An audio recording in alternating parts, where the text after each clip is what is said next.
Welcome friends. आइए एक बार फिर से हम लोग सामान्य हिंदी का 40 महत्वपूर्ण प्रश्नों का अध्ययन करने चलते हैं जो बीएड एंट्रेंस एग्जाम 2020 एवं यूपीएसआई तथा लेखपाल के लिए सम्मिलित रूप से काफ़ी महत्व रखता है। यह व्याख्या सहित हल प्रश्न पत्र है और इसको हम लोग महत्वपूर्ण ढंग से पढ़ने चल रहे हैं। पहला प्रश्न है कि विनय पत्रिका के लेखक कौन हैं? फ्रेंड्स, विकल्प में तुलसीदास, केशवदास, सूरदास और मलिक मोहम्मद जायसी, यह 4 ऑप्शन दिए गए हैं। इसका आंसर तुलसीदास होता है, आप जानते होंगे। अगला प्रश्न है प्रश्न संख्या 2 कि हिंदी वर्णमाला में चिन्ह 3 किसका है? स्वर का, प्लूत का, त्रैमात्रिक का या उपरोक्त सभी का? हम लोग जानते हैं जब स्वर हम लोग पढ़े थे फ्रेंड्स, तो स्वर की 3 कैटेगरी हम लोग पढ़े थे। पहला था ह्रस्व, दूसरा था दीर्घ और तीसरा एक कैटेगरी आता है प्लूत की। तो इस तरह से हमारे यहाँ 3 यह कैटेगरी आ रही है और इसी प्लूत को त्रैमात्रिक कहते हैं, स्वर की कैटेगरी में आ रहा है और इसका जो प्रतीक चिन्ह है वह हिंदी का डिजिट 3 है। तो इस तरह से यह स्वर भी है, प्लूत भी है और त्रैमात्रिक भी है और अंततः आंसर डी हो जाता है। अगला जो प्रश्न है तीसरा, सरस्वती पत्रिका के संपादक कौन थे? विकल्प है हजारी प्रसाद द्विवेदी, दूसरा है महावीर प्रसाद द्विवेदी, तीसरा है भारतेंदु हरिश्चंद्र और चौथा है अगेय। इन चारों में से हम लोग जानते हैं कि सरस्वती पत्रिका के संपादक महावीर प्रसाद द्विवेदी थे। यह द्विवेदी युग के सूत्रधार भी थे, आपको पता ही होगा। अगला प्रश्न है निम्न में से कौन स्त्रीलिंग है? हम लोग के लिंग से प्रश्न ये पूछा गया है, जो हम लोग के हिंदी का है उसी से पूछा गया है। पहला है टॉप ऑप्शन है हाथी, दूसरा है बी है हिमालय, तीसरा है दाल और डी है पहिया। स्त्रीलिंग को अगर हम लोग पकड़ने का प्रयास करें तो कोई भी शब्द या कोई भी शब्द या वस्तु भाव किसी का भी नाम, अगर हम लोग उसको लिंग के हिसाब से पकड़ना चाहें कि वह पुल्लिंग होता है, मतलब वह मेल होता है या फीमेल होता है, तो उसको हम लोग वाक्य में प्रयोग करके ही पकड़ने का प्रयास कर सकते हैं। जैसे हाथी को हम लोग जानते हैं कि पुल्लिंग है, हथनी स्त्रीलिंग होता है, हिमालय पुल्लिंग होता है, दाल स्त्रीलिंग है, पहिया पुल्लिंग है। क्योंकि अगर हम लोग वाक्य में प्रयोग करें तो दाल खाई जाती है मतलब यह सेंटेंस में अंततः हम लोगों को यह जो सी विकल्प है वो स्त्रीलिंग के रूप में देखा जा सकता है। आंसर सी है। यह रिपीटेड प्रश्न है, जानते रहिएगा। अगला प्रश्न है कि कौन स्पर्शी व्यंजन है? स्पर्शी व्यंजन हम लोग जानते हैं कि 25 स्पर्शी व्यंजन जो मूल रूप से थे वो और 2 उत्क्षिप्त व्यंजन हैं, वो सब ये सब मिला कर के स्पर्शी व्यंजन है। स्पर्शी व्यंजन की संख्या 27 है। इसमें विकल्प है ए र, दूसरा है ढ, तीसरा है वो और चौथा है ञ। तो इसमें यदि देखें हम लोग तो य, र, ल और व यह अंतस्थ व्यंजन की कैटेगरी में आते थे। यह ड यह स्पर्शी व्यंजन है और वह भी ड जो हम लोग देख रहे हैं यह पॉइंट युक्त नहीं है और दूसरा है लास्ट वाला है ञ। तो इस तरह से ये भी नहीं होगा और यह भी नहीं होगा। अब 2 आपके ऑप्शन आते हैं ड और ञ। तो इस तरह से हम लोग देखें तो ये ट, ठ, ड, ढ, अड़, तो ये इसमें भी ट वर्ग में आता है, यह भी स्पर्शी व्यंजन है और यह भी हम लोग जानते हैं स्पर्शी व्यंजन है। तो इस प्रश्न के ये 2 आंसर हैं, यह विवादित प्रश्न है, जानते रहिएगा। अगला प्रश्न है छठवां कि छंद में अंतिम गण कौन सा है। हम लोग पढ़े थे कि जो गण होते हैं, गणों की संख्या 8 होती है और इसका फार्मूला था यमाता राज भान सलगा। तो ये है, हम लोग जानते हैं कि ऐसे 3-3 वर्णों को मिला करके हम लोग गण बनाते हैं और ऐसे ये 8वां जो वर्ण होगा यह सलगा है, गा। तो ये सलगा 8वां वर्ण है, इस हिसाब से इसका आंसर बी हो जाता है। 7वां प्रश्न है कि कौन संयुक्त वर्ण नहीं है। हम लोग जानते हैं कि व्यंजन की अगर बात केवल करें तो व्यंजन में 4 संयुक्त व्यंजन आते हैं, जबकि स्वर में भी कई संयुक्त वर्ण आते हैं। तो उस हिसाब से ये प्रश्न पूछा गया है। पहला विकल्प है श, दूसरा है ज्ञ, तीसरा है ऐ और चौथा है ञ। तो श भी स और र हम लोग जानते हैं, स प्लस र हलंत युक्त से मिलकर स बना है। ज्ञ में आप जानते हैं ये ऐ जो है वो अ और ई मिल करके बना है ऐ बड़ी। फिर उसके बाद से यह है, संयुक्त वर्ण नहीं है। आंसर आपका हो जाएगा डी। फिर 8वां प्रश्न है कि कौन भिन्न है। दिए गए विकल्प में से कौन भिन्न है। पहला है महादेव वर्मा, दूसरा है सुमित्रा नंदन पंत, तीसरा विकल्प सी है सूर्यकांत त्रिपाठी निराला और चौथा विकल्प है डी अगे। तो यदि हम लोग देखें ठीक से, महादेव वर्मा, सुमित्रा नंदन पंत और त्रिपाठी जी, यह तीनों के तीनों छायावादी कवि हैं, छायावादी। जबकि अज्ञेय प्रयोगवाद के जनक थे, अज्ञेय प्रयोगवाद के जनक थे। इसलिए इसका आंसर यही इन चारों विकल्पों में से भिन्न है। आंसर होगा डी। फिर 9वां प्रश्न है, निम्न में से किसकी ऑफिशियल लैंग्वेज हिंदी है। किसकी ऑफिशियल लैंग्वेज हिंदी है। विकल्प में दिया है आपका नेपाल ए, फिर बी है मॉरिशस, सी है फ्रेंच गुयाना और डी है फिजी। फ्रेंड्स जानते रहिएगा कि भारत की जो लिपि है देवनागरी, उसी लिपि में नेपाली भाषा भी देवनागरी लिपि में ही लिखी जाती है। जबकि मॉरिशस, फ्रेंच गुयाना, फिजी और यहाँ तक कि नेपाल में भी सब जगह हिंदी बोली जाती है, बड़े पैमाने पर लिखी जाती है, समझी जाती है। किंतु ऑफिशियल लैंग्वेज की बात यदि करते हैं तो इन चारों में से विकल्प डी है, फिजी है, यहीं की ऑफिशियल लैंग्वेज हिंदी है। फिजी हम लोग जानते हैं कि प्रशांत महासागरीय एक द्वीपीय देश है। फिर 10वां प्रश्न है, समास में कुल कितने पद होते हैं। विकल्प है पहला ए 4, फिर 3, फिर 2, फिर 1। तो हम लोग जानते हैं कि समास में पूर्व पद और उत्तर पद दो ही पद होते हैं। पहला और दूसरा दो ही पद होते हैं, यह पूर्व पद और उत्तर पद। तो इस तरह से हम लोग समास में कुल 2 पद देखते हैं। आंसर होगा आपका सी। फिर 11वां प्रश्न है कि संधि कितने प्रकार की होती है। विकल्प है पहला 2, फिर अगला है 3, फिर 4, फिर 5। तो हम लोग जानते हैं, संधियों को पढ़े हैं। आप कमेंट के माध्यम से इतने इजी प्रश्नों को जरूर बताने का प्रयास कीजिएगा। इस विकल्प का आंसर होगा 3। हम लोग जानते हैं 3 में पहले को हम लोग स्वर संधि, दूसरे को व्यंजन संधि और तीसरे को विसर्ग संधि के नाम से जानते हैं। 12वां प्रश्न है, निम्न वाक्य में ही, ये जो ही है अंडरलाइन किया गया शब्द क्या है।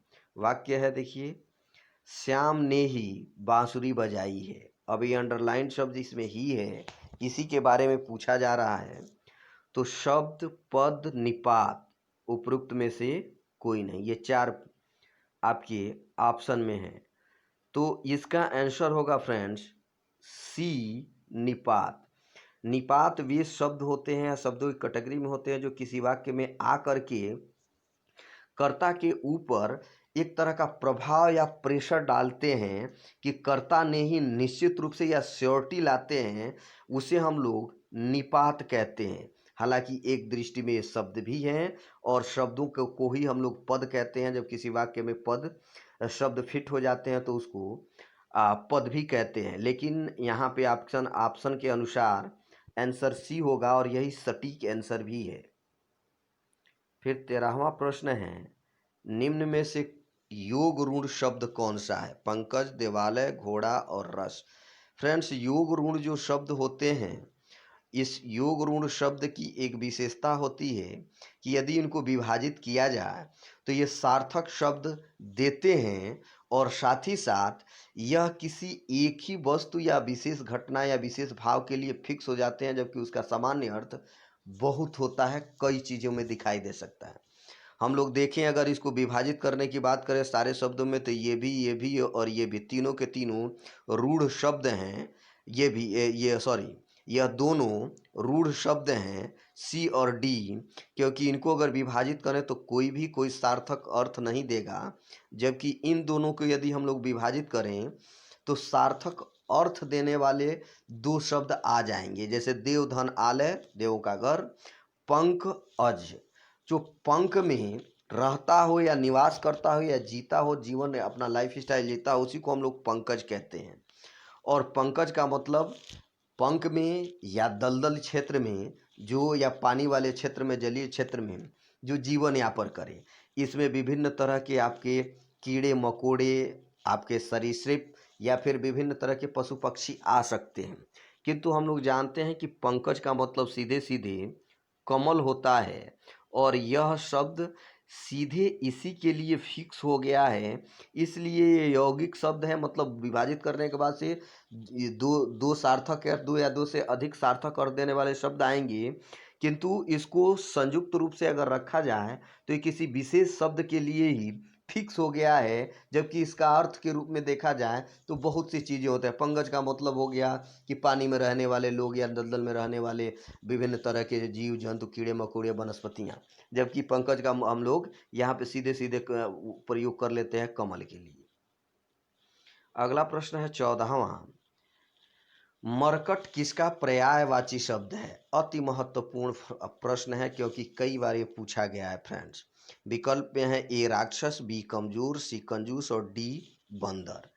तो मरकट बंदर का पर्यायवाची शब्द होता है, यह कई बार रिपीट किया गया है। 15वां प्रश्न है कि किंग कर्तव्य विमूढ़ का अर्थ क्या है? इसका मतलब क्या है, यही पूछा गया है। पहले ऑप्शन में है अप्रत्याशित घट जाना, फिर बी है कर्तव्य बार बार करना या कृत्य बार बार करना, सी है सोचने की क्षमता खो देना, डी है इनमें से कोई नहीं। तो इसका आंसर देखा जाए तो सी संभावित है, या यूँ कहेंगे कि जितने भी आपके ऑप्शन में उसमें सबसे ज़्यादा सही होता है सी। क्योंकि यहाँ पर हम लोग देख रहे हैं कि कर्तव्य विमूढ़ का मतलब होता है कंफ्यूज हो जाना, सोचने की क्षमता खो देना, क्या करें क्या ना करें की जब स्थिति होती है तो उसी को किंग कर्तव्य विमूढ़ कहते हैं। और उस समय व्यक्ति कंफ्यूज होता है, सोचने की क्षमता खो देता है। आंसर आपका सी। फिर 16वां प्रश्न है, करवार किसका पर्यायवाची है? ये भी अति महत्वपूर्ण प्रश्न है, काफ़ी और कई बार पूछा जा चुका है प्रश्न है यह, आरओ में भी पूछा गया है। ऑप्शन है पतवार, तलवार, परिवार, घर बार। तो करवार का मतलब बी ऑप्शन है तलवार होता है।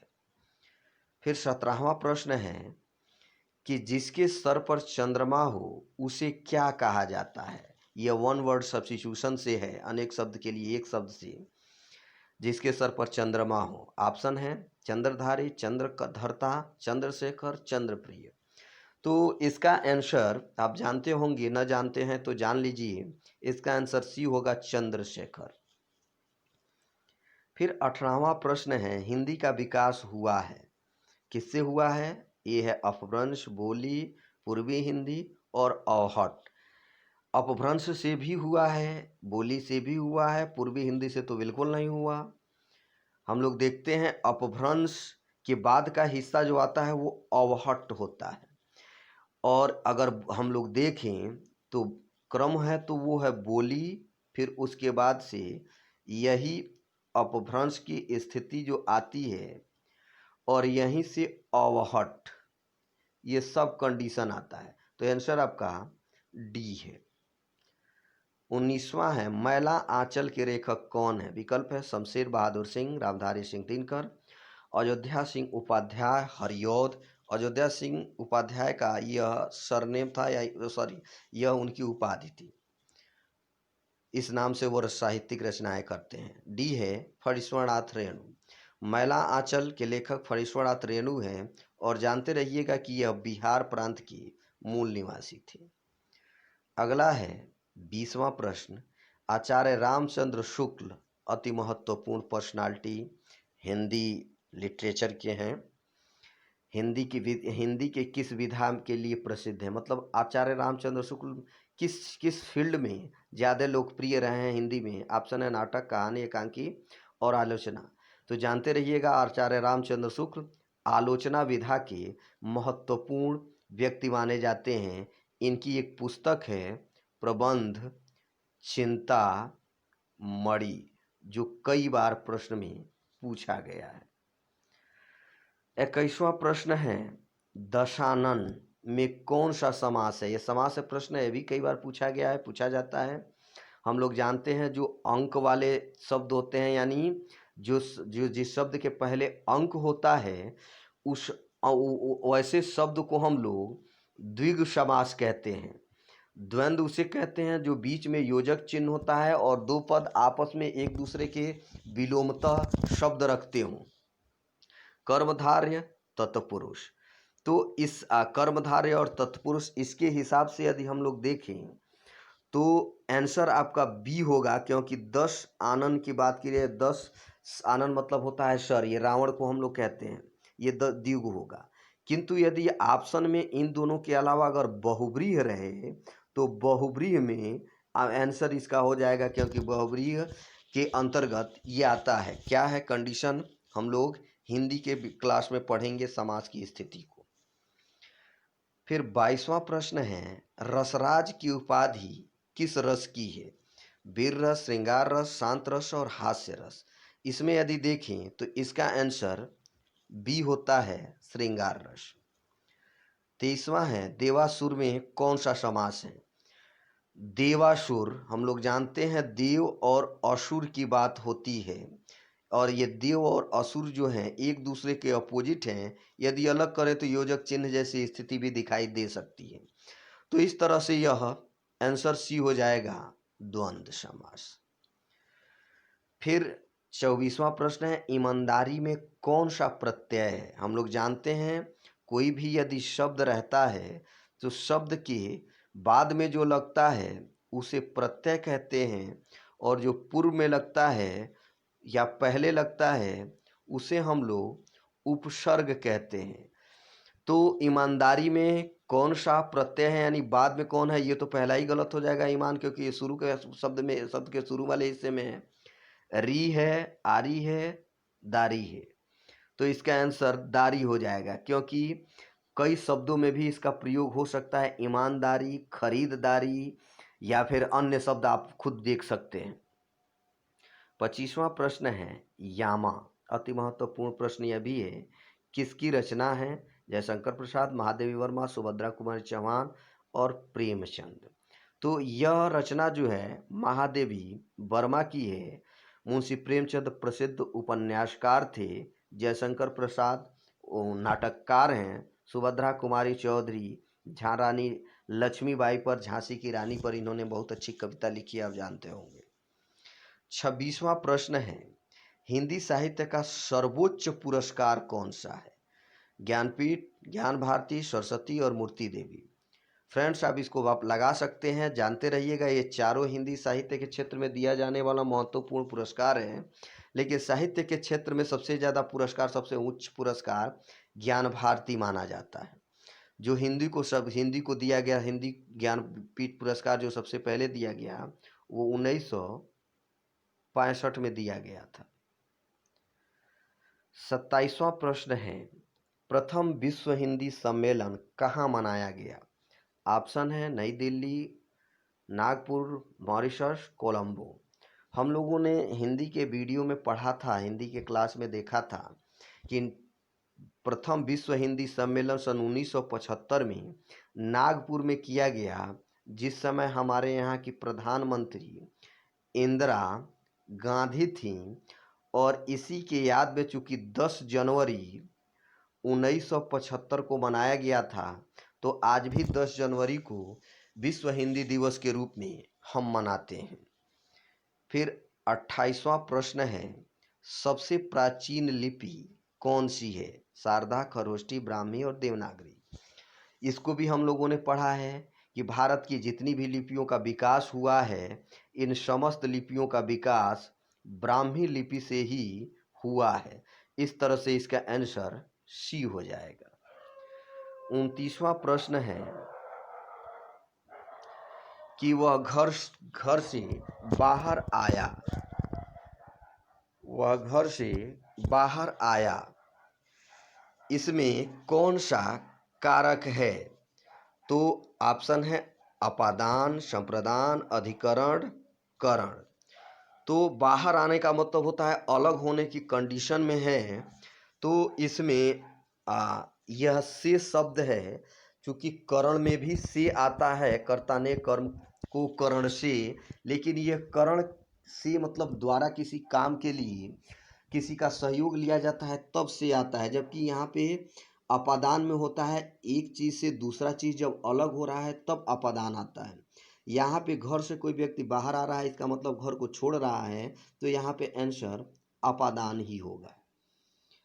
30वां प्रश्न है, यदि तुम पढ़े होते तो पास हो गए होते। ये एक वाक्य है।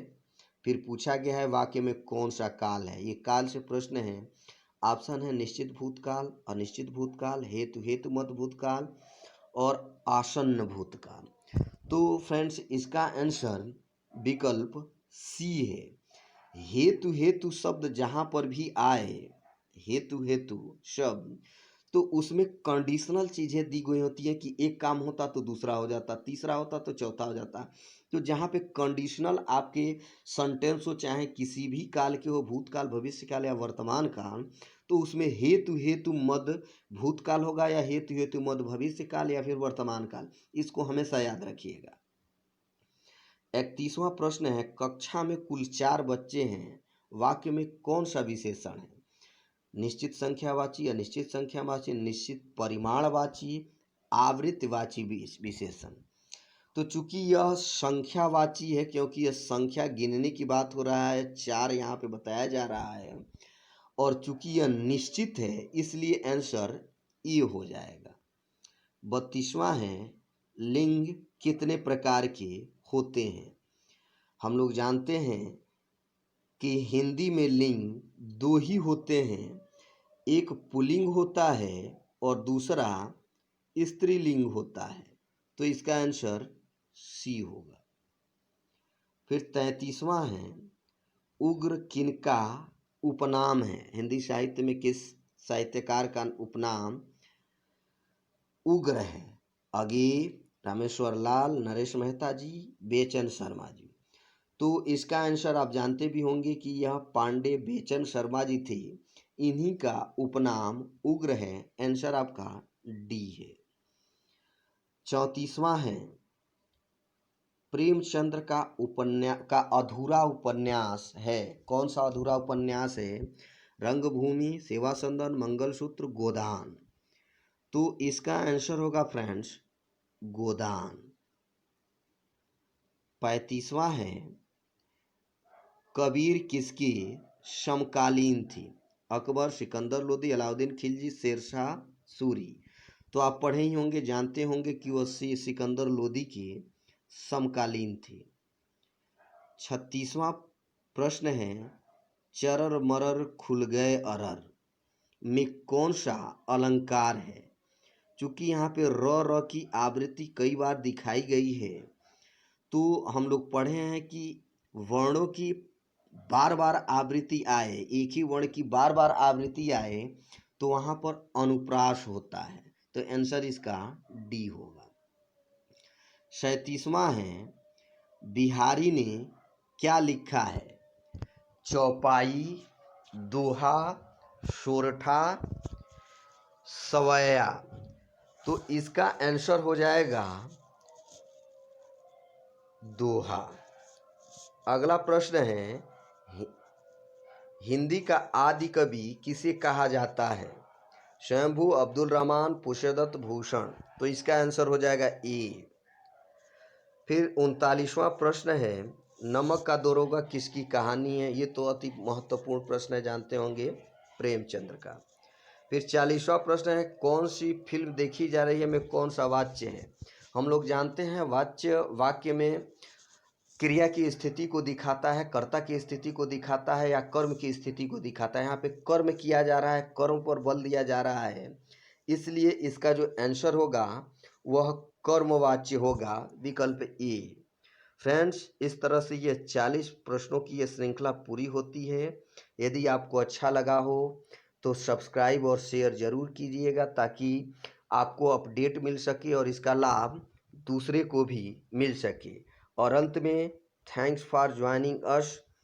मिलते हैं बाद में अगले वीडियो के साथ। तब तक के लिए बाय बाय, धन्यवाद।